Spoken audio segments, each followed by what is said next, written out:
Hi everybody and welcome to SaySoccerMag.com. I'm here with DJ Dylan Johnson. How are you, mate? Good, thank you. Are you living in the dream? Kind of. It's tough, this tournament, the World Cup Soccer Club tournament, to make any sense. Part-timers losing 10-0 to Bayern Munich, and they're 5.5 underdogs in the next game. Full-timers looking like part-timers. Yeah, exactly. Yeah. I mean, you've got Man City with their first run out today. You've got Real Madrid with their first run out. We don't know how serious they're taking it.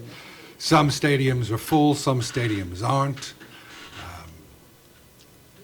Don't know if that's got anything to do with the riots that are going on or any of the...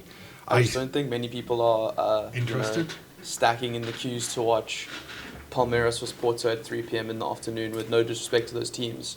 But I think Americans don't even know who those teams are. So no, but you can tell the South Americans are, and I said this, we did say this, and that the South Americans were going to punch above their weight.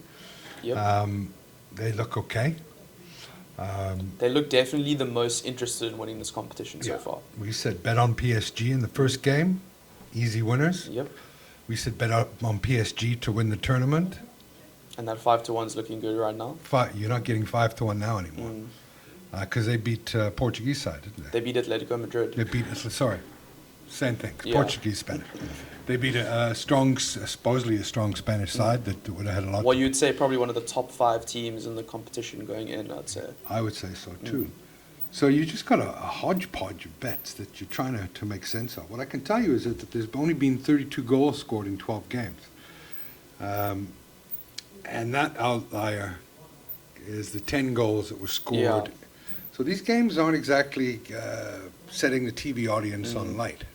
You know, it's like Americans love lots of action, lots of goals. And there hasn't been that in this tournament whatsoever, you know. But there's been 52 yellow cards and 4 red cards. So maybe that's a place to look at. That's the place I'm looking at, you know, with certain teams. It's guys are sloppy. They're not. I just haven't seen the hunger there. Other than the South American teams, you know, who are taking the competition incredibly seriously. So when I see things like, you see 1.3 on Atletico Madrid to beat Real, you've got to look at accumulators, don't you? You've got to look at mass accumulators on this to try and strike it rich. Yeah, I mean, looking at, we were chatting before, but all of the favorites are heavy favorites. There's no middle ground really, but it's like Bayern Munich 1.2 or Man City 1.05. There's not a lot of wiggle room. It's either you're going for the underdog that's at 10-1, or you're going for the favorite at basically nothing. Yeah, how much money did Mameloni Sundowners win for that game? $2 million. $2 million yesterday, or last night. One goal, $2 million. $2 million. 35 million rand, folks. That's a lot of money. And you said they probably have received, 200 million rand so far for being in this tournament? And one more point pretty much guarantees them. And that's another $1 million right there. $1 million, and getting out of the group, another 7 or 8.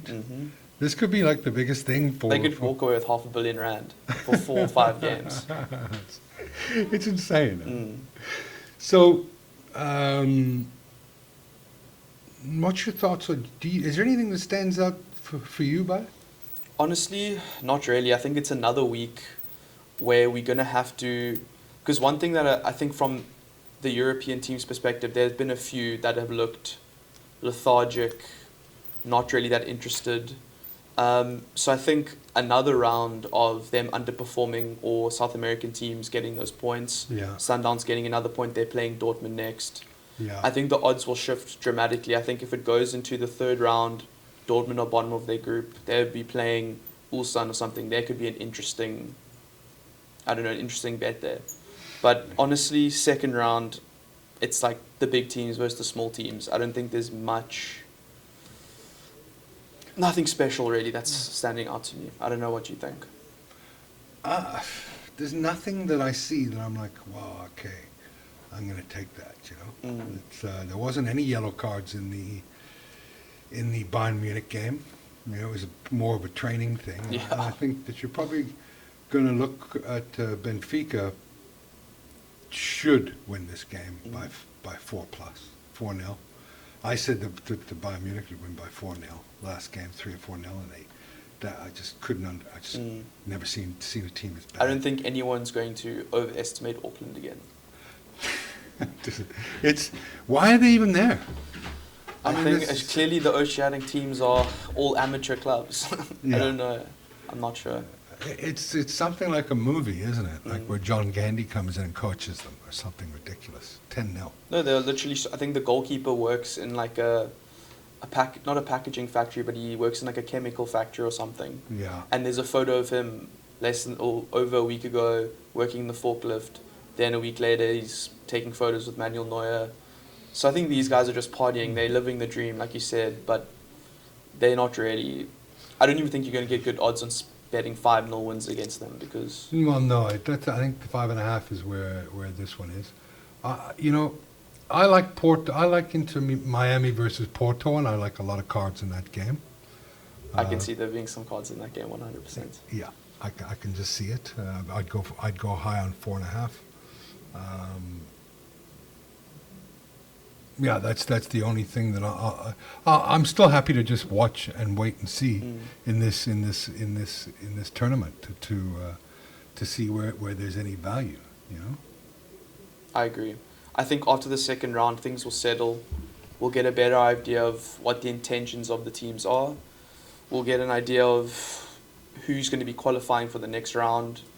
And then I think that's where it'll be much easier because then the teams that want to win it will stand out. The teams that are just collecting the paycheck and moving on will fall to the bottom. So yeah, I have to agree with you on that. Congratulations to Mamelodi Sundowners. Dortmund next, big game. Ikram. Who scored for them? Ikram Reiners. That's fantastic. Huh? And the guys, anybody over there watching them, as a Mamelodi Sundowners fan, must have been.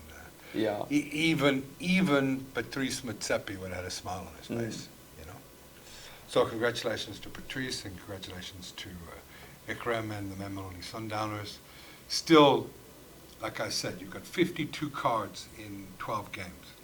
I'm looking at the cards. Like you said, that's essentially just more than 2 goals a game. Yeah. If you take out Bayern Munich, and then there's still 2 more games this evening. There's been three draws. Quite a few 0-0s, I think, at least 2 or 3 0-0s. Three 0-0s. If you're looking for your money, look in the yellow cards. I mean, if you take Bayern and PSG's goals out, it's like 1.5 goals a game. Yeah. So it's not looking like the most attacking. Positive. Yeah, I never expected PSG to win 4-0. There's still value. What are they now to win it? Do you know? Let's check here. It says 3-1. So you look at PSG. They started at 5-1. I told you to jump on it. Well, they're now 3-1. After one game. After one game, I'd still jump on it because none of the other teams have shown me anything. Anything. And you can't judge Bayern at all. No, you can't judge them at all. I don't even put that into any logical equation. You have to see how the next game goes with Benfica. See if they've got any balls to play in the tournament. So yeah, just hold on to your cash. Don't look at the yellow cards. And play. I play in that market. If I was, you're looking at over 4. You're looking at 52, almost 5 a game. 4.5 a game, an average of 4.5 a game. And then if you add the 4 red cards in there, which count for 20 or 10, 10 is another yellow card. So it's 25 actually, 2.5 yellow cards. So you've got at least another 2.5. You've got at least another 10. So you've got 62 yellow cards in 12 games, which is over 5. Yeah. So I'd look for that tasty one. Inter Miami versus Porto. That's the one I think there's another interesting Palmeiras versus Al Ahly could be a good one. I think Flamengo versus Chelsea, I could see Flamengo putting in some hits. I'm trying to think. Bayern Munich versus Boca Juniors. I think Boca Juniors would definitely like to take a piece of Bayern home with them. I think they would, but it's like you're not going to have a 10-0 game with Boca Juniors. No, yeah, I think it'll probably, if Bayern win, it'll be close, and 4 players will be leaving on a stretcher. Folks, you heard it there first on SA Soccer Magazine. 4 players leaving on a stretcher, according to our expert. Every bet you don't make, you don't lose. You keep the money. You know, so let's be sensible about this tournament. We tipped all winners so far, and I can't say hand on heart this is going to happen, that's going to happen. I just want to watch some more games and get a bit of shape in this tournament. We've still got lots of time to make money for you. And if you'd have taken the 1.88 on PSG and you put them down at 5-1, good for you. Well done. And we'll see you next time. Thank Cool. you. Thanks, Gav. Thanks, Cheers. DJ.